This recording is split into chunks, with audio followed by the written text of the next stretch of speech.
pagi hari ini kita semua boleh berkumpul untuk memuji Tuhan. Mari kita satukan hati untuk berdoa. Bapa, kami mengucap syukur kalau pagi hari ini kami boleh berkumpul Tuhan untuk boleh memuji Engkau. Sekalipun kami masih di rumah saja Tuhan, tapi kami percaya Tuhan kasih-Mu gak pernah berubah buat kami. Dan itu gak pernah membiarkan kami untuk gak beribadah kepada Engkau. Terima kasih Tuhan.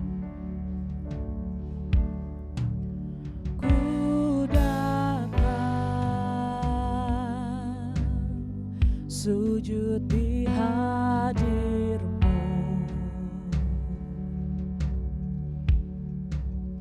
hatiku hancur dan berseru,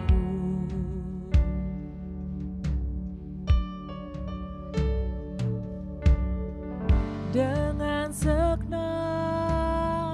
nafasku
selalu sertai.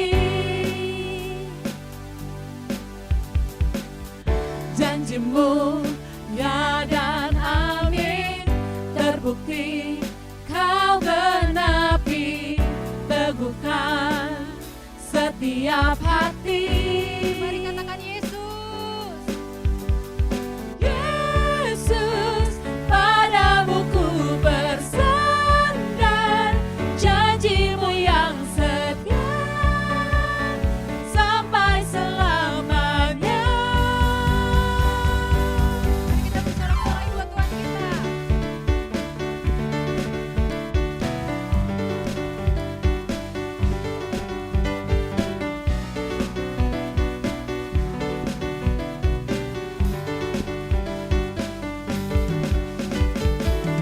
Seperti mentari pagi, langkahku kau terangi, selalu sertai.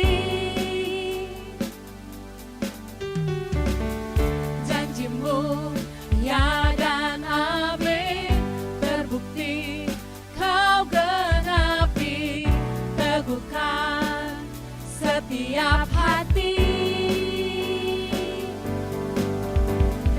Yesus, padamu ku bersandar, janjimu yang setia sampai selamanya. Yesus, padamu ku percaya, firman-Mu yang kekal untuk selamanya. Oh oh, oh oh, oh oh, oh oh, oh oh. Mari kita sorakan. Oh oh, oh oh, oh oh, oh oh, oh oh. Keras lagi.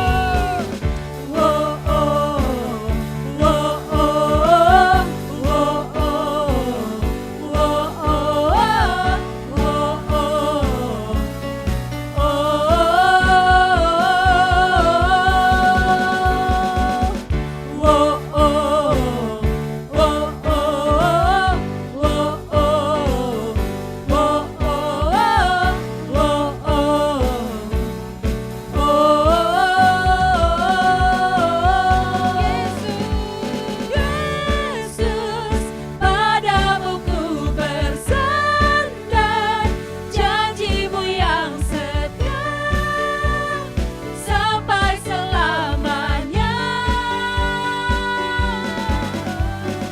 Yesus, padamu ku percaya, firman-Mu yang kekal untuk selamanya.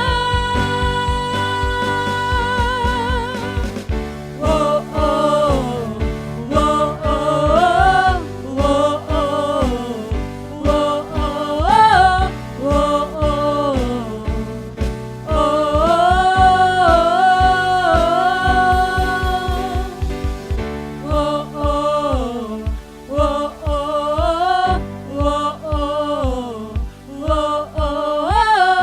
oh oh,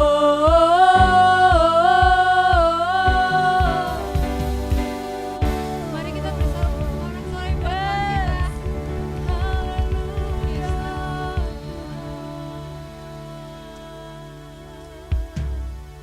Kami juga mau nyatakan Tuhan bahwa hanya Kau satu-satunya gembala kami Tuhan. Seperti yang Kau katakan di firman-Mu di dalam Mazmur 23 Tuhan, bahwa kami tak akan kekurangan Tuhan.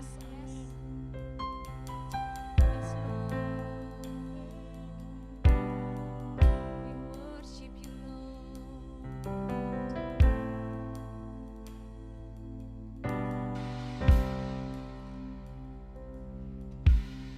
Tuhan, gembalaku,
jalan yang benar.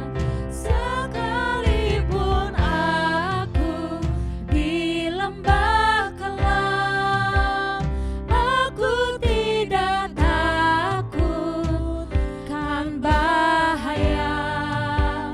Gadamu dan tongkatmu yang hiburkanku, kasih setiamu menyertai hidupku. Rapiku di depan lawanku, kebajikan kemurahanmu ikutiku. Seumur hidupku akan selalu berdiam dalam rumah Tuhan sepanjang masa.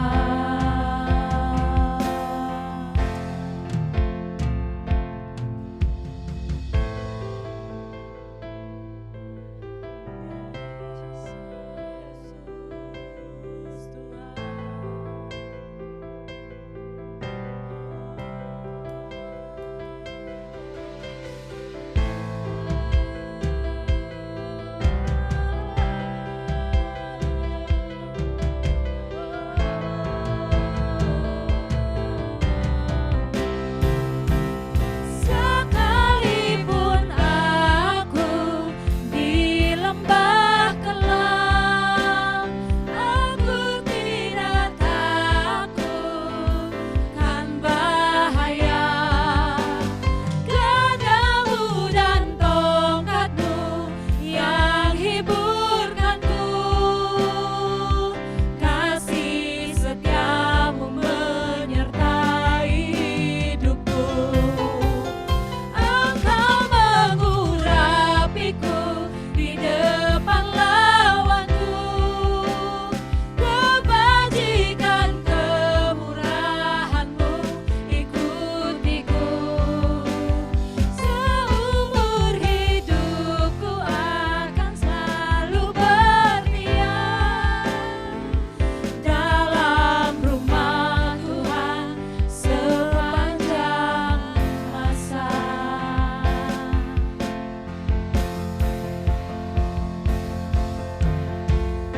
Dia gembalaku, takkan ku kekurangan. Ia baringkanku di padang rumput hijau. Kau gak pernah tinggalkan kami Tuhan. Thank you Lord. Thank you Jesus. Karena kau selalu bersama kami Yesus. Kau gembala yang baik Bapa. Benar Tuhan. Kalau kami gak pernah kau tinggalkan sendirian Yesus. Kalau kau selalu buat kami baik-baik saja di keadaan apapun Yesus. Bapa, kalau sebentar kami mau mendengarkan firman-Mu Yesus, urapi kami Tuhan, buka hati kami baik-baik Tuhan, supaya kami boleh mendengarkan firman-Mu Tuhan, dan kebenaran-Mu boleh menjadi rema di dalam kehidupan kami Tuhan, untuk menuntun kehidupan kami Tuhan. Berkati juga hamba-Mu yang akan nanti memberikan firman Tuhan. Urapi kami semua Yesus. Kami mau sambut berkat-Mu lebih lagi Yesus. Kami sudah berdoa dan mengucap syukur Tuhan. Haleluya. Amin. Shalom, jemaat yang dikasihi Tuhan. Puji Tuhan, hari ini adalah minggu terakhir di bulan Desember tahun 2020. Tuhan masih berikan kepada kita kesempatan untuk beribadah. Mari kita renungkan segala kebaikan Tuhan di sepanjang tahun ini. Ada satu pujian yang saya sangat diberkati melalui pujian itu. Pujian itu lagu kidung yang mungkin banyak di antara kita tidak tahu lagu itu. Tapi kira-kira bunyi gini. Bila topan ganas telah melandamu. Bila angin ribut menerpa hidupmu, ingatlah pada Tuhan. Hitung berkat-Mu satu persatu. Nanti kamu akan kagum melihat kasih-Nya. Kalau kita mau menghitung-hitung berkat Tuhan di sepanjang tahun ini, saya percaya kita tidak akan pernah bisa menghitungnya. Meskipun banyak juga persoalan, permasalahan yang kita hadapi, tapi saya percaya dan kita sepakat bahwa kita mengalami berkat Tuhan, bahwa kita menikmati berkat Tuhan, bahwa kita dilimpahi anugerah Tuhan dengan luar biasa di tahun Greater Blessing ini. Amin, saudara. Hari ini kita akan sama-sama merenungkan firman Tuhan tentang apa sih yang harus kita tinggalkan. Sebentar lagi kita akan meninggalkan tahun 2020. Mau tidak mau, siap tidak siap, saya dan saudara akan meninggalkan tahun ini. Seperti kita menginjakkan kaki di eskalator, saudara. Diam saja, kita tetap akan sampai pada lantai berikutnya. Tanpa tujuan pun kita bisa sampai di lantai berikutnya. Tapi saya percaya setiap saya dan saudara hari ini kita akan masuki tahun 2020 dengan tujuan-tujuan ilahi. Amin, saudara. Sebelum kita baca firman Tuhan, saya mau mengajak kita berdoa. Satukan hati kita berdoa. Bapak Surgawi, terima kasih buat hari yang luar biasa. Kami masih diberikan kesempatan untuk bersama-sama menikmati hadirat-Mu, menikmati berkat-berkat-Mu, menikmati persekutuan dengan Engkau di akhir tahun ini, Tuhan. Kami sungguh merasakan berkat-Mu yang luar biasa. Kami tidak bisa menghitung, Tuhan, setiap berkat-berkat yang Kau berikan kepada kami, Tuhan. Kesempatan, Tuhan, pengenalan akan Engkau, Tuhan, berkat-berkat rohani, berkat-berkat spiritual yang Kau nyatakan dalam hidup kami. Kami bersyukur, Bapa. Dan hari ini, Tuhan, adalah minggu terakhir di tahun 2020. Kami masih bisa bersekutu dengan Engkau. Kami semua dalam keadaan sehat, itu semua karena anugerah-Mu. Terima kasih, Tuhan. Kami siap mendengarkan firman-Mu hari ini. Berbicara kepada setiap kami pribadi lepas pribadi. Dan biarlah firman itu boleh sampai kepada hati kami. Firman itu boleh bekerja dan berbicara kepada setiap kami hari ini, Tuhan. Terima kasih, Bapa. Kami siap mendengar firman-Mu di dalam nama Tuhan Yesus Kristus. Haleluya. Amin. Saya akan membacakan firman Tuhan dari Filipi 3 ayat 13 dan 14. Firman Tuhan berkata, saudara-saudara, aku sendiri tidak menganggap bahwa aku telah menangkapnya. Tetapi ini yang kulakukan, aku melupakan apa yang telah di belakangku dan mengarahkan diri kepada apa yang di hadapanku dan berlari-lari kepada tujuan untuk memperoleh hadiah, yaitu panggilan surgawi dari Allah dalam Kristus Yesus. Saudara, banyak hal yang kita alami sekali lagi di sepanjang tahun ini. Mungkin tidak begitu banyak variasinya, saudara, karena di bulan yang ketiga Tuhan izinkan hampir seluruh dunia mengalami yang namanya pandemi. Tuhan izinkan setiap kita mengalami satu situasi yang mungkin tidak pernah terpikirkan sama sekali. Tapi saya percaya banyak hal juga yang Tuhan nyatakan di sepanjang tahun ini. Banyak peristiwa yang Tuhan izinkan terjadi dan harus kita lewati di sepanjang tahun ini. Mungkin peristiwa itu peristiwa kesedihan karena kehilangan seseorang atau kehilangan sesuatu. Peristiwa yang menyedihkan, yang membuat kita bersedih di sepanjang tahun ini. Atau mungkin kita mengalami peristiwa kekecewaan. Kecewa karena kita mengharapkan sesuatu, tapi harapan itu tidak terwujud. Kita mungkin mengalami satu kekecewaan karena kita punya impian di tahun ini. Dan impian itu juga tidak terwujud. Atau mungkin terwujud tapi jauh dari yang kita harapkan. Mungkin juga ada yang di tahun ini mengalami satu kepahitan, sakit hati yang disebabkan oleh orang lain atau oleh satu situasi.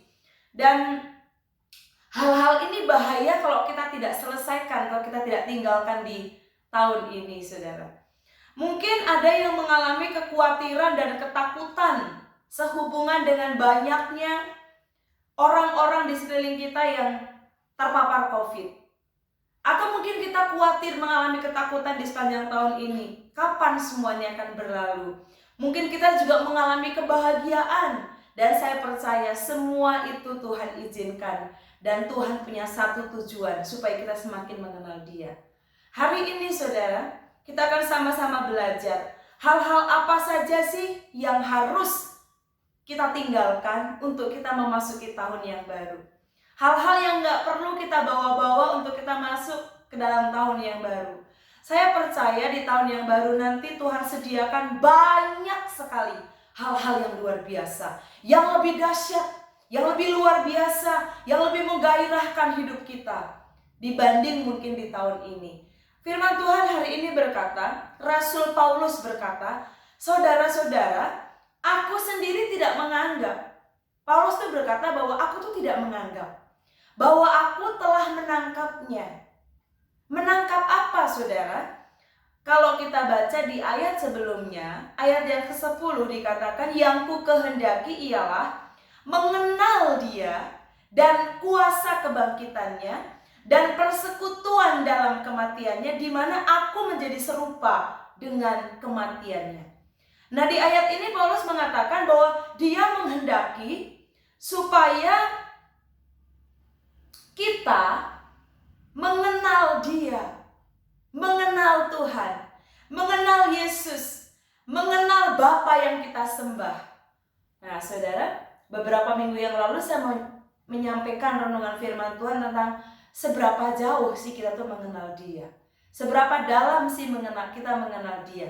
Nah, hari ini Rasul Paulus menulis surat kepada jemaat di Filipi dikatakan bahwa yang ku kehendaki ialah mengenal Dia dan kuasa kebangkitannya dan persekutuan dalam penderitaannya. Nah, dalam hal ini Paulus di ayat 13 dikatakan bahwa aku sendiri tidak menganggap bahwa aku telah menangkapnya. Bayangkan saja kalau kita renungkan perjalanan Rasul Paulus yang begitu luar biasa. Dari Saulus yang tugasnya, saudara, yang waktu itu merasa menganiaya anak-anak Tuhan adalah satu ibadah kepada Allahnya. Tuhan ubahkan hidupnya. Tuhan berikan visi misi yang baru dalam hidupnya, sehingga namanya menjadi Paulus. Dan ketika namanya menjadi Paulus, itu adalah satu proses perjumpaan dengan Tuhan. Bagaimana dia mengalami perjumpaan secara pribadi dan visual dengan Tuhan. Tuhan sendiri menjumpai Saulus ketika dia akan pergi ke Damsyik dan mempunyai rencana yang besar, yaitu untuk menganiaya anak-anak Tuhan yang ada di Damsyik. Dalam perjalanannya, Tuhan Yesus menemui dia dengan segala kasih-Nya. Dan dari Saulus yang tadinya punya rencana-rencana jahat, Tuhan ubahkan menjadi Paulus yang hatinya dipenuhi dengan kasih ilahi, yang hatinya dipenuhi dengan visi-visi ilahi. Dan di sini dikatakan meskipun dia itu bertemu dengan Tuhan secara pribadi, tapi dia tidak menganggap bahwa dirinya itu telah menangkapnya, telah mengenal Tuhan dengan benar, telah mengenal Tuhan dengan sempurna, telah mengenal kuasa kebangkitannya, telah mengalami persekutuan dengan penderitaannya. Saya percaya belum ada di antara kita, baik saya, baik saudara, yang mengalami penderitaan sedemikian hebat seperti yang Paulus alami. Kalau kita baca di kisah para rasul, di sana dikisahkan ada satu kisah yang menarik bahwa dia akan pergi ke Yerusalem, padahal dia tahu sudah mendapat penglihatan dari Yerusalem itu dia akan mengalami penganiayaan. Tapi karena dia merasa Tuhan memanggil dia untuk pergi ke sana, dia pergi ke sana. Dia tidak menghindari penderitaan itu. Dia hadapi apapun itu selama itu adalah panggilan Tuhan. Tapi di sini dikatakan bahwa aku sendiri tidak menganggap bahwa aku telah menangkapnya. Dia sudah mengenal Tuhan, dia sudah bertemu dengan Tuhan, dia sudah mengenal kuasa kebangkitannya, dia sudah mengalami persekutuan dalam penderitaannya.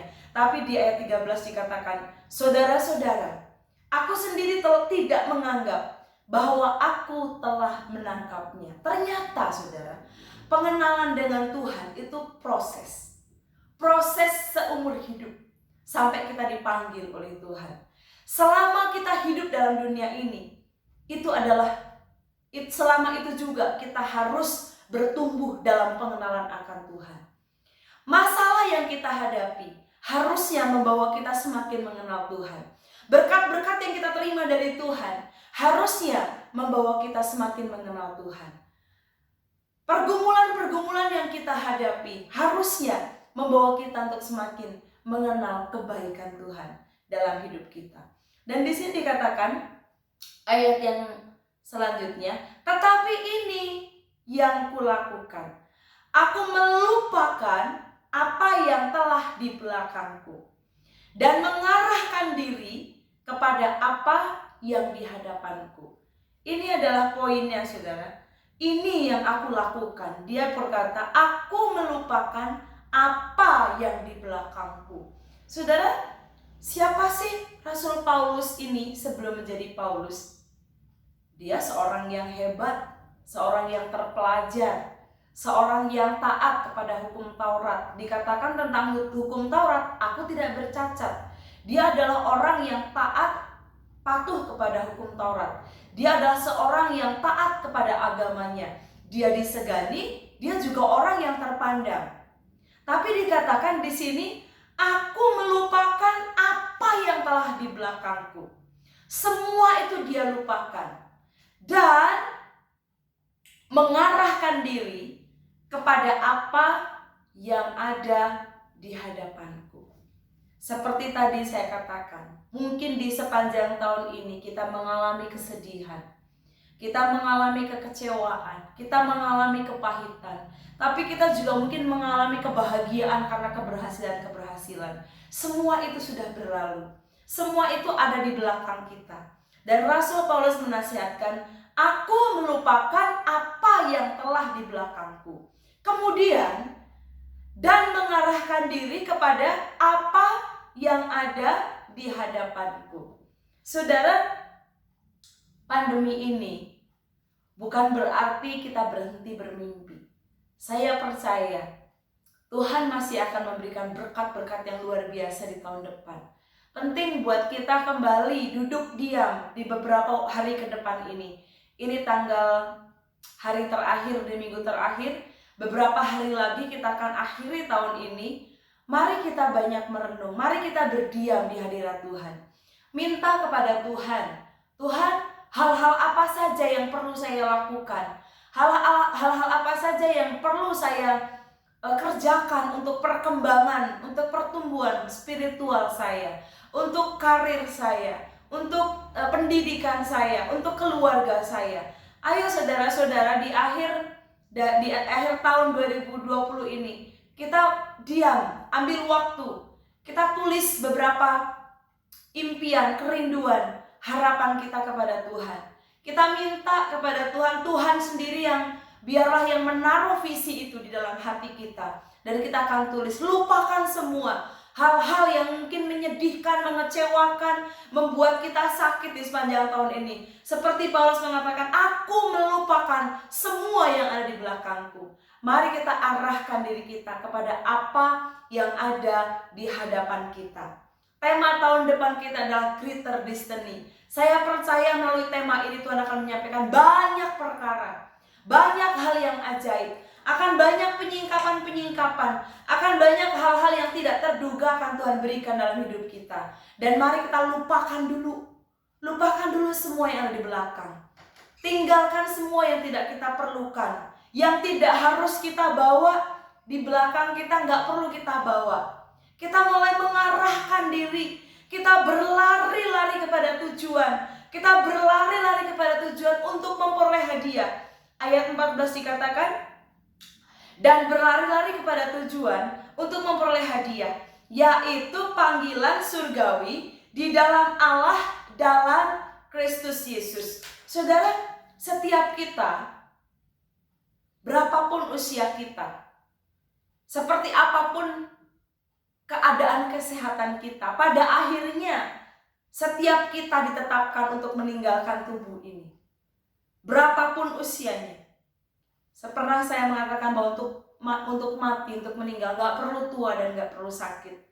Kalau Tuhan berkehendak memanggil kita dalam keadaan sehat dan masih muda, itu adalah kedaulatan Tuhan. Tapi pada akhirnya setiap kita sudah ditetapkan untuk meninggalkan dunia ini dan meninggalkan tubuh ini. Dan sebelum hal ini mendatangi kita, sebelum hal ini mendatangi saya dan saudara, sudahkah kita menangkap dan meresponi panggilan surgawi itu? Sudahkah kita menghidupi? Sudahkah kita ada dalam panggilan surgawi itu? Ini yang saya akan sampaikan pada hari ini. Saya percaya hari demi hari Tuhan akan bawa saya dan saudara kepada panggilan surgawi.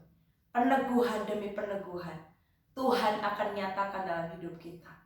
Kembali lagi, untuk memasuki tahun 2021, saya dan saudara punya harapan yang luar biasa. Saya percaya tidak ada satu orang pun yang akan mengakhiri tahun ini dengan satu pengharapan yang kosong. Saya percaya setiap kita punya harapan yang penuh. Saya percaya setiap kita punya harapan yang menggairahkan. Kita mempunyai kerinduan, kita mempunyai iman yang besar di tahun 2021. Dan saya percaya banyak hal juga yang sudah kita siapkan. Untuk apa sih yang akan kita kerjakan di tahun mendatang. Tapi ada beberapa hal yang tidak perlu kita bawa. Itu nggak ada gunanya. Jadi kita harus tinggalkan, kita harus bereskan, harus lepaskan di tahun ini. Hal-hal apa saja sih yang tidak perlu kita bawa? Hal-hal apa saja sih yang harus kita buang di tahun ini? Nggak perlu kita bawa-bawa, nggak perlu kita gendong-gendong itu sampai menuju di 2021.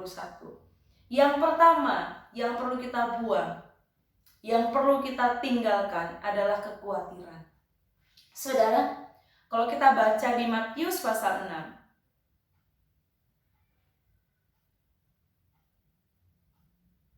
Matius pasal 6 ayat 25 mengatakan begini, karena itu aku berkata kepadamu, janganlah khawatir akan hidupmu. Hari-hari ini begitu banyak orang yang khawatir, saudara, mengalami kekhawatiran karena keadaan yang sepertinya bukan semakin membaik, tapi sepertinya semakin tidak baik.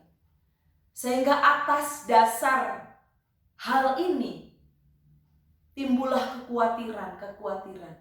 Bukan hanya orang-orang yang tidak percaya, tapi banyak orang percaya juga mengalami kekhawatiran. Kekhawatiran yang membuat bertanya-tanya, apakah tahun depan akan lebih baik? Apakah 2021 akan lebih baik? Saudara, ada satu penulis buku, Dale Carnegie, dalam bukunya How to Stop Worrying and Start Living, mengatakan bahwa lebih mudah bagi manusia itu untuk khawatir daripada memikirkan sesuatu yang baru yang dapat membantu kita. Lebih mudah untuk khawatir. Begitu kita lihat berita, kita langsung khawatir. Begitu kita melihat ada saudara atau teman dekat kita yang kena COVID, kita langsung khawatir. Begitu kita lihat berita angka COVID semakin tinggi, kita juga langsung khawatir. Makanya penting buat saya dan saudara penuhi pikiran dan hati kita dengan berita-berita firman Tuhan yang akan membuat kita tidak khawatir. Dikatakan bahwa khawatir itu hanya memuaskan ego kita untuk mendapatkan simpati, dikatakan seperti itu. Dan dikatakan bahwa 70% orang yang sakit dan pergi ke dokter itu menjadi sembuh karena menghilangkan rasa khawatir. Bayangkan saja saudara, kalau ada orang yang mengalami gangguan mental yang disebut dengan mental illness kalau nggak salah. Ada satu anak pernah bersaksi, dia mengalami gangguan itu sehingga karena pikirannya sangat terganggu, sehingga dia punya jerawat pun dia pikirnya itu kanker. Dan hidupnya sangat dikuasai oleh stres karena khawatir. Dia tuh sakit mata, pikirannya juga langsung saya kena kanker mata. Sampai sedemikian bahayanya kekhawatiran. Dan di sini dikatakan kalau di Matius, siapakah di antara kamu yang karena kekhawatirannya dapat menambah sehasta saja pada jalan hidupnya? Jadi kekhawatiran itu sama sekali gak ada untungnya buat kita. Amsal 12 ayat 25 mengatakan bahwa kekhawatiran dalam hati membungkukkan orang. Kekhawatiran dalam diri kita itu membuat kita sulit melihat perkara-perkara yang akan Tuhan berikan dalam hidup kita. Rasanya mustahil kalau kita dengar firman Tuhan. Rasanya mustahil hal itu terjadi dalam hidup kita. Janji-janji Tuhan itu. Kenapa? Karena kekhawatiran itu menguasai hati kita. Tinggal, menginap, dan menguasai hati kita. Dikatakan, pandanglah burung-burung di langit yang tidak menabur dan tidak menuai, dan tidak mengumpulkan bekal dalam lumbung, namun diberi makan oleh Bapamu yang di surga. Bukankah kamu jauh melebihi burung-burung itu? Bayangin aja saudara. Dikatakan pandang burung-burung. Ayo kita belajar dari burung-burung yang ada di langit. Saudara, waktu kami kecil lah usia-usia SD gitu, setiap sekitar jam 3 sore kami disuruh ke sawah untuk menghalau burung-burung, saudara, supaya tidak makan padi.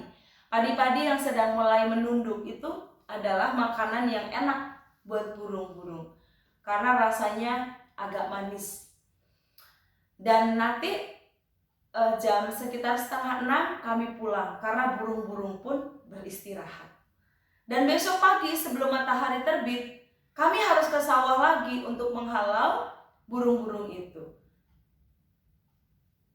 Kemampuan kami hanya menghalau di pagi dan sore hari. Karena kita berpikir, orang tua berpikir kalau siang-siang panas terik burung-burung gak akan makan padi-padi itu. Tapi ya walaupun ada kita yang menghalau, burung itu kalau mau datang untuk makan padi, dia tetap akan datang makan padi tanpa mungkin merasa bersalah. Saya merasa bahwa itu adalah bentuk pemeliharaan Tuhan atas burung-burung itu. Dan walaupun burung-burung itu makan padi, toh padi itu juga tidak sampai habis. Jauh lebih banyak yang tersisa dibanding yang dimakan oleh burung-burung itu. Dan dikatakan di sini pertegas, bayangin aja, mereka itu tidak menuai, tidak menabur, tidak menuai, dan tidak mengumpulkan bekal dalam lumbung. Kenapa saudara ini perlu ditulis di kitab Matius ini? Karena sebagian kita merasa tenang, merasa tidak khawatir kalau kita punya cukup bekal dalam lumbung, punya cukup banyak tabungan, punya cukup banyak bekal dalam rumah kita. Itu membuat sedikit tidak khawatir. Tapi dikatakan burung-burung itu tidak punya lumbung, tidak punya tabungan. Dan kalau misalnya di desa itu musim menanam, akan menanam semua. Berarti tidak akan ada padi yang dimakan oleh burung. Tapi dia bisa migrasi ke tempat yang lain dan makan di tempat yang lain. Atau mungkin makan biji-bijian yang lain. Luar biasa pemeliharaan Tuhan. Saudara, mungkin saya dan saudara tidak punya lumbung yang terisi penuh. Ataupun kita punya lumbung yang terisi penuh, tapi kita tidak mengandalkan lumbung itu. Karena yang kita andalkan adalah Tuhan. Kekhawatiran itu membungkukkan orang. Kekhawatiran itu membuat orang tidak bisa melihat kebaikan Tuhan. Kekhawatiran itu menganggap semuanya itu buruk. Kekhawatiran itu menyebabkan penyakit. Kekhawatiran itu tidak bisa memperbaiki masa lalu. Kekhawatiran tidak bisa mengubah masa depan. Kekhawatiran itu menyengsarakan hidup kita hari ini. Jadi gak ada gunanya buat kita khawatir. Makanya penting buat saya dan saudara, tinggalkan khawatir. Jangan kita bawa untuk masuk tahun 2021. Tinggalkan kekhawatiran. Jangan bawa kekhawatiran masuk di tahun depan. Itu adalah sampah yang akan menyengsarakan hidup kita. Dikatakan, siapakah di antara kamu yang karena kekhawatirannya dapat menambahkan sehasta saja pada jalan hidupnya? Di firman Allah yang hidup dikatakan, siapakah di antara kamu yang karena kekhawatirannya dapat menambah 1 hari saja umurmu? Gak ada, saudara. Gak ada yang bisa menambah 1 hari pun usianya karena kekhawatiran. Jadi nggak ada gunanya. Dan mengapa kamu khawatir tentang pakaian? Perhatikanlah bunga bakung di ladang yang tumbuh tanpa bekerja dan tanpa memintal. Namun aku berkata kepadamu, Salomo dalam segala kemegahannya pun tidak berpakaian seindah salah satu dari bunga bakung itu. Jadi, jika demikian Allah mendandani rumput di ladang yang hari ini ada dan besok dibuang ke dalam api, tidakkah ia terlebih akan mendandani kamu, hai orang yang kurang percaya? Sebab itu janganlah kamu khawatir dan berkata, apakah yang akan kami makan? Kalau kondisi seperti ini terus, apa yang akan kami makan? Apa yang akan kami minum? Apa yang akan kami pakai? Semua itu dicari bangsa-bangsa yang tidak mengenal Allah. Akan tetapi Bapamu di surga tahu bahwa kamu memerlukan semua itu. Tetapi carilah dahulu kerajaan Allah dan kebenarannya, maka semuanya itu akan ditambahkan kepadamu. Janganlah kamu khawatir akan hari besok, karena hari besok mempunyai kesusahannya sendiri. Kesusahan sehari cukuplah untuk sehari. Kita punya Tuhan yang luar biasa. Kita punya jaminan yang luar biasa. Simpan pengharapan kita pada Tuhan saja. Kekhawatiran gak perlu kita bawa untuk masuk tahun 2020. Kekhawatiran harus kita halau dari dalam hidup kita. Kekhawatiran jangan beri tempat dalam hidup kita. Kekhawatiran jangan diizinkan menginap dalam hidup kita. Sudah dikatakan bahwa kita bisa hancur karena khawatir, atau kita mau memilih menghancurkan kekhawatiran. Banyak di antara kita yang justru hancur karena khawatir. Tapi hari ini, mari kita hancurkan kekhawatiran. Jangan hancur karena khawatir, tapi hancurkan kekhawatiran. Karena kita tidak punya energi yang cukup untuk melakukan dua-duanya. Harus pilih salah satu. Hancur karena khawatir atau menghancurkan kekhawatiran. Pilih salah satu, saudara. Kita nggak bisa membawa kekhawatiran masuk ke dalam tahun yang baru. Kekhawatiran tidak mengerjakan apapun. Amin, saudara. Yang kedua, apa sih yang perlu kita tinggalkan untuk supaya kita memasuki tahun 2021? Hal yang pertama yang kita tinggalkan adalah kekhawatiran. Dan yang kedua adalah kepahitan, bitterness. Saudara, mungkin di tahun ini kita ada yang mengalami kepahitan, kekecewaan, saudara, rasa sakit hati, rasa kecewa yang masih menguasai hati dan pikiran kita. Itu gak bisa kita bawa memasuki tahun 2021.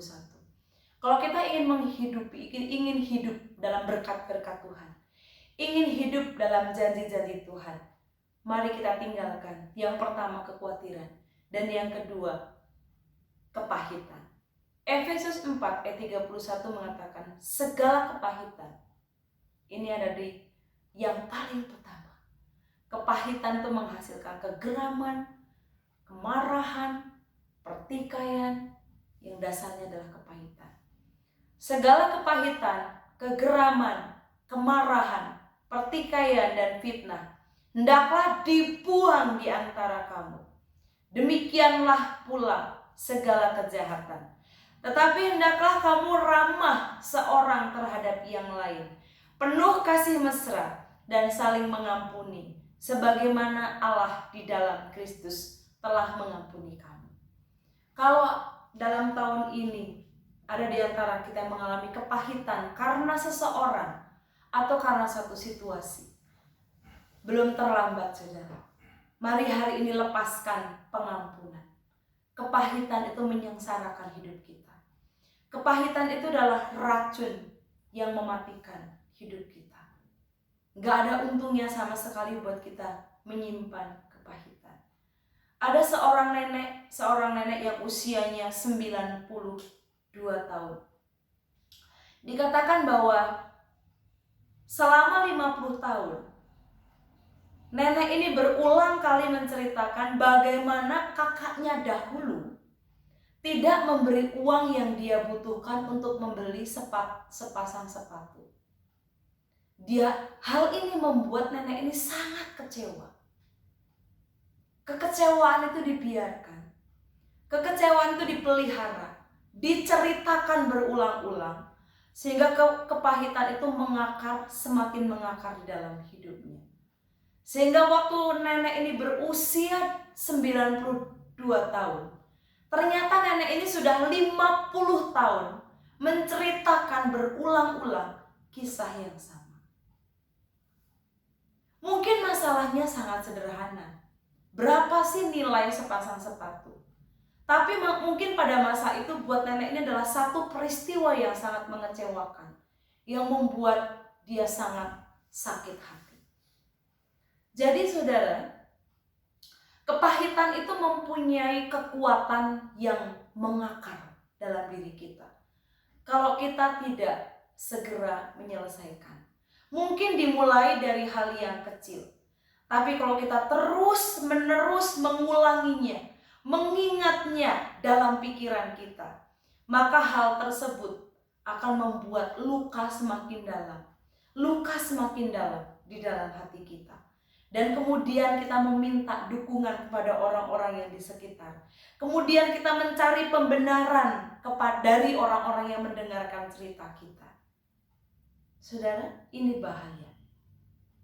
Dikatakan sebagian besar ahli-ahli kesehatan menjelaskan bahwa penyakit-penyakit yang tidak ada obatnya, kanker misalnya, sebagian besar penyumbang terbesarnya adalah kepahitan.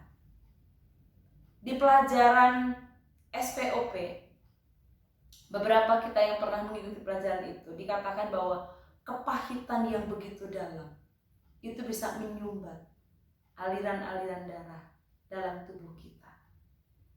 Saudara coba renungkan, kalau kita sebel banget dengan seseorang, kita sebel, benci, gak suka sama seseorang, terus kita membayangkan wajahnya, bukankah kita sering sakit kepala, saudara?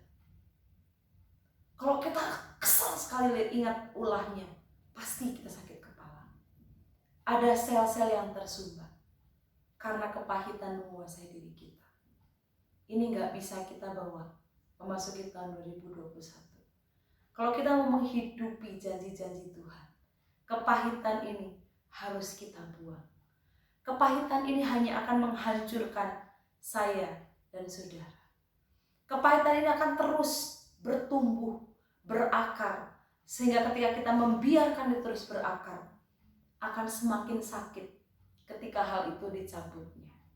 Semakin lama kita semakin tinggal dalam kepahitan, maka semakin besar kekuatan atau kuasa dari kepahitan itu menguasai hidup kita.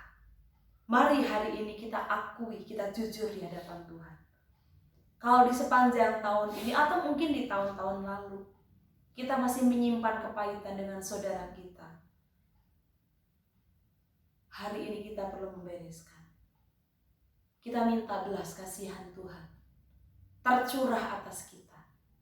Kita minta Tuhan mengampuni kita dulu. Kita minta pengampunan Tuhan mengalir dalam hidup kita. Dan kita mulai lepaskan pengampunan kepada orang yang mungkin entah sengaja atau tidak sengaja menyakiti kita. Masih ada waktu, saudara. Datangi orangnya, samperin dia, ngobrol, berdamai, dan biarkan tingkap langit terbuka untuk berkat-berkat Tuhan dicurahkan dalam hidup kita.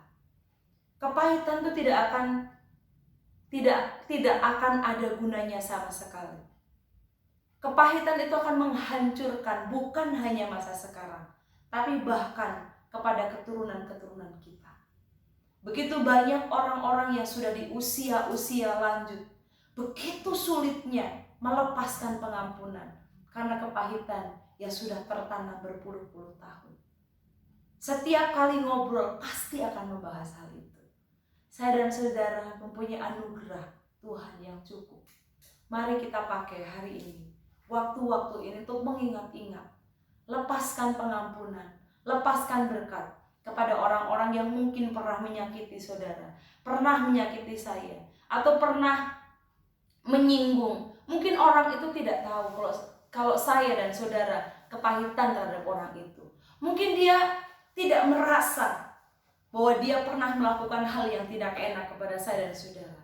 Itu penting buat kita menyelesaikannya, supaya berkat-berkat Tuhan tercurah atas kita. Pengampunan memutuskan mata rantai kepahitan dan kesombongan, dan mengasihani diri sendiri. Saudara, kepahitan itu hanya akan menimbulkan kesombongan dan mengasihani diri sendiri, dendam yang berkepanjangan, dan lain sebagainya. Itulah sebabnya penting buat kita hari ini untuk memutuskan, saya mau melepaskan pengampunan. Saya mau melepaskan berkat atas orang-orang yang menyakiti saya. Tahukah saudara, tidak ada yang kebetulan terjadi di bumi ini. Beberapa hari yang lalu, suami saya mengirim artikel bahwa tidak ada yang kebetulan yang terjadi dalam hidup kita. Bahkan, kalaupun saya dan saudara merasa disakiti oleh orang lain, itu tidak kebetulan. Tuhan sedang akan memperbaiki hidup kita. Tuhan sedang memproses hidup kita. Harusnya kita bersyukur karena Tuhan tempatkan orang itu untuk membentuk saya dan saudara semakin serupa dengan Kristus. Amin saudara. Mari kita memiliki cara pandang yang berbeda supaya kepahitan itu tidak mendapatkan tempat dalam hidup kita. Mari hari ini putuskan untuk melepaskan pengampunan. Ingat-ingat siapa-siapa yang pernah melukai saya dan saudara. Ingat-ingat siapa yang pernah menyakiti kita. Dan kita melepaskan pengampunan. Minta belas kasihan Tuhan. Mungkin kita bilang, saya tidak bisa. Masalahnya kita mau nggak? Kalau kita mau, maka belas kasihan Tuhan akan turun, akan tercurah dalam diri kita. Sehingga kita dimampukan untuk melepaskan pengampunan. Sekali lagi, John MacArthur berkata, pengampunan memutuskan mata rantai kepahitan, akan kesombongan, mengasihani diri sendiri, dan dendam yang hanya mengarahkan kita kepada keputusasaan, keterasingan, hubungan yang rusak, dan hilangnya sukacita. Ini saudara, bahaya kepahitan. Kepahitan itu hanya akan membuat sombong, mengasihani diri sendiri, dendam yang mengarahkan kita kepada keputusasaan. Kalau hidup kita dipenuhi dengan kepahitan, kita akan merasa terasing, kita akan egois. Kita akan selalu merasa mengasihani diri sendiri. Kita akan selalu merasa, kok orang itu tidak memperhatikan saya? Kok dia tidak ramah terhadap saya? Kok dia tidak menyapa saya? Kok dia tidak mengucapkan selamat Natal kepada saya? Kok dia tidak mengucapkan selamat ulang tahun? Kok dia tidak menyelami saya? Orang yang kepahitan, hidupnya selalu membutuhkan perhatian. Merasa harus dikasihan, merasa harus diperhatikan lebih. Tapi hari ini, mari kita putuskan untuk melepaskan pengampunan. Amin saudara. Itu yang tidak perlu kita bawa untuk memasuki tahun 2021. Dan yang ketiga adalah ketakutan. Yang pertama kekhawatiran, yang kedua kepahitan, dan yang ketiga ketakutan. Tiga hal ini adalah racun yang pelan-pelan akan membunuh kehidupan rohani kita. Kalau kita terus berikan tempat dalam hidup kita. Dikatakan di 2 Timotius 1 ayat 7.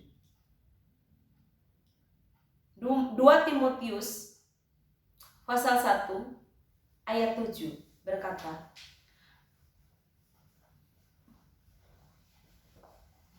bentar, 2 Timotius 1 ayat 7 berkata, sebab Allah memberikan kepada kita bukan roh ketakutan, melainkan roh yang membangkitkan kekuatan, kasih, dan ketertiban. Jadi Tuhan itu tidak memberikan kepada kita roh ketakutan. Artinya apa? Artinya kalau kita mengalami ketakutan, itu bukan dari Tuhan. Karena Tuhan memberikan roh yang membangkitkan kekuatan. Kekuatan untuk menghadapi hari esok. Kekuatan untuk menghadapi pergumulan. Kekuatan untuk menghadapi rasa sakit. Kekuatan untuk menghadapi ketidakpastian. Kekuatan untuk menghadapi hal-hal yang tidak bisa diprediksi oleh manusia. Jadi kalau ada ketakutan dalam diri kita, pastikan, yakinkan diri kita, ini bukan dari Tuhan. Ini bukan dari Bapa. Ini bukan dari Yesus. Amin, saudara. Makanya ketakutan gak perlu kita bawa. Memang betul kita gak ngerti apa yang akan terjadi di 2021. Apakah COVID akan berhenti? Apakah keadaan akan semakin baik? Apakah keadaan akan semakin sembuh? Apakah kondisi akan semakin membaik? Apakah ekonomi akan semakin membaik? Apakah pekerjaan, bisnis, usaha semua akan membaik? Memang kita tidak tahu. Tapi Tuhan tidak memberikan kepada kita roh ketakutan, tetapi roh yang membangkitkan kekuatan. Jadi saya dan saudara mempunyai kekuatan untuk memasuki tahun yang baru. Meskipun tahun yang baru kita tidak tahu keadaannya seperti apa. Amin, saudara. Ayub pasal 3 ayat 25. Ayub pasal 3 ayat 25 berkata, karena yang kutakutkan itulah yang menimpa aku, dan yang kucemaskan itulah yang mendatangi aku. Saudara, selain roh ketakutan itu tidak berasal dari Tuhan, justru ketakutan itu akan terjadi. Apa yang kita takutkan itu akan terjadi dalam diri kita. Kalau kita beriman, kalau kita punya iman, iman itu dasar dari segala sesuatu yang kita harapkan dan bukti dari segala sesuatu yang tidak kelihatan. Iman sama ketakutan itu hampir sama. Kalau kita takut akan terjadi sesuatu yang buruk, maka hal itu akan terjadi. Kalau kita yakin Tuhan pasti pelihara kita, maka itu akan terjadi. Jadi pilihlah kita hidup beriman kepada Tuhan. Jangan mau dikuasai oleh ketakutan. Karena dalam ketakutan tidak ada kasih. Di dalam kasih tidak ada ketakutan. Jadi kalau kita mempunyai kasih Allah yang sempurna, maka itu bisa melenyapkan ketakutan. Mungkin di luar sana, atau mungkin saya dan saudara, ketakutan menghadapi tahun mendatang, saudara. Tapi firman Tuhan berkata, sebab Tuhan tidak memberikan kepada kita roh ketakutan. Jadi ketakutan adalah roh yang tidak berasal dari Tuhan. Mari kita datang kepada Tuhan, karena kita percaya Tuhan satu-satunya pelindung kita. Tuhan satu-satunya sumber kekuatan kita. 3 hal yang harus kita tinggalkan. 3 hal yang tidak perlu kita bawa untuk kita masuk di tahun 2021. Yang pertama apa, saudara? Kekhawatiran. Yang kedua apa? Kepahitan. Dan yang ketiga apa, saudara? Ketakutan. 3 hal ini jangan berikan tempat dalam hidup kita, dalam hati kita. Dan saya percaya ketika kita memiliki keyakinan yang penuh akan pemeliharaan Tuhan, maka damai sejahtera akan menguasai saya dan saudara. Kalau masih ada kekhawatiran, masih ada kepahitan, masih ada ketakutan, pastikan selesai di beberapa hari ini, saudara. Dan minta anugerah Tuhan untuk memenuhi, minta damai surgawi untuk memenuhi hati dan pikiran kita. Sehingga damai surgawi itu akan mengontrol, akan mengendalikan, akan menyetir hidup kita. Sehingga kekhawatiran, kepahitan, ketakutan tidak mendapat tempat dalam hidup kita. Selain itu, penuhi diri kita, penuhi pikiran kita, hati kita, bukan dengan informasi-informasi dari media sosial, tapi penuhi hati kita dengan firman Tuhan. Sekarang ini begitu banyak waktu Tuhan berikan sebagai sabat dalam hidup kita, untuk kita banyak merenungkan firman Tuhan, banyak baca firman Tuhan, banyak terima, banyak masukkan informasi-informasi dari surga melalui firman-Nya. Maka ketakutan, kekhawatiran, kepahitan tidak akan mendapatkan tempat dalam diri saya dan dalam diri saudara. Amin, saudara. Ini yang saya bagikan pada hari ini. Kiranya menjadi berkat buat kita semua. Dan mari kita lakukan 3 hal ini. Buang, singkirkan, jauhkan dari hati kita. Dan biarlah roh Allah saja yang memenuhi hati kita, penuh dengan kasih. Tuhan Yesus memberkati. Mari kita sama-sama tundukkan kepala, kita berdoa. Bapa Surgawi, terima kasih. Kalau pada hari ini Tuhan, kami belajar dari firman-Mu Tuhan, dari hamba-Mu Rasul Paulus. Kalau dia mengatakan bahwa bukan seolah-olah aku telah menangkapnya, tetapi yang dia lakukan adalah melupakan semua yang ada di belakangnya. Dan hari ini Tuhan, kami diajar untuk melupakan, untuk membuang, untuk menghalau semua yang di belakang kami. Karena hal-hal ini tidak layak, tidak perlu kami bawa untuk masuk tahun berikutnya Tuhan. Bapa, ampuni kami kalau kami mungkin masih menyimpan kekhawatiran, kepahitan, ketakutan dalam diri kami untuk kami memasuki tahun yang baru. Hari ini Tuhan, Engkau masih memberikan waktu kepada kami. Engkau masih memberi kesempatan kepada kami untuk kami menyelesaikannya itu. Kami minta anugerah yang dari surga boleh mengalir memenuhi kami hari ini Tuhan. Sehingga kami mampu melepaskan pengampunan. Kalau ada orang-orang yang menyakiti kami boleh melepaskan pengampunan. Kami boleh melepaskan berkat. Kami juga boleh menghalau kekhawatiran dan menyimpan rasa yakin dan percaya bahwa Engkau pasti memelihara hidup kami. Kami juga boleh menghalau ketakutan dalam diri kami Tuhan. Karena ketakutan juga tidak memberikan sedikit pun keuntungan dalam diri kami. Dan biarlah damai sejahtera-Mu menguasai hati dan pikiran kami. Ajar kami Tuhan untuk menundukkan diri, memenuhi hati dan pikiran kami dengan firman-Mu. Firman yang benar, firman kebenaran, firman yang memerdekakan. Firman yang memampukan kami menatap ke depan dengan keyakinan penuh bahwa Engkau sudah ada di sana. Memang kami tidak tahu Tuhan apa yang akan terjadi tahun depan. Tapi kami tahu Engkau yang berdaulat. Engkau yang sudah pegang kendali atas tahun-tahun kami, atas hari-hari kami berikutnya. Terima kasih Tuhan. Berkati setiap jemaat-jemaat-Mu hari ini Tuhan. Berkati setiap kami yang sudah mendengarkan firman-Mu. Biarlah kami Tuhan boleh meninggalkan tahun ini dengan satu kemenangan. Dan kami boleh mengingat-ingat kasih-Mu, berkat-Mu, kebaikan-Mu, kasih setia-Mu, anugerah-Mu yang Kau sudah limpahkan dalam kehidupan kami di sepanjang tahun ini. Dan kami boleh menyiapkan diri kami untuk memasuki tahun yang baru dengan wadah yang baru, dengan kirbat yang baru untuk menerima berkat-berkat yang baru Bapa. Terima kasih Tuhan Yesus. Terima kasih Bapa. Tanamkan setiap kebenaran firman-Mu dalam hati setiap umat-Mu Tuhan. Sehingga umat-Mu semakin bertumbuh dalam pengenalan akan Engkau. Terima kasih Bapa Surgawi. Terima kasih Tuhan Yesus. Jemaat yang dikasihi Tuhan, kita akan akhiri ibadah kita hari ini.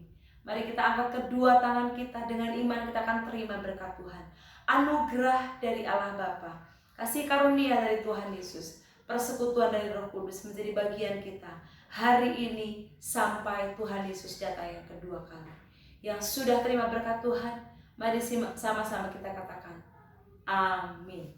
Sekali lagi saya mengucapkan selamat Natal. Tuhan Yesus memberkati dan selamat menyongsong tahun baru dengan iman yang penuh.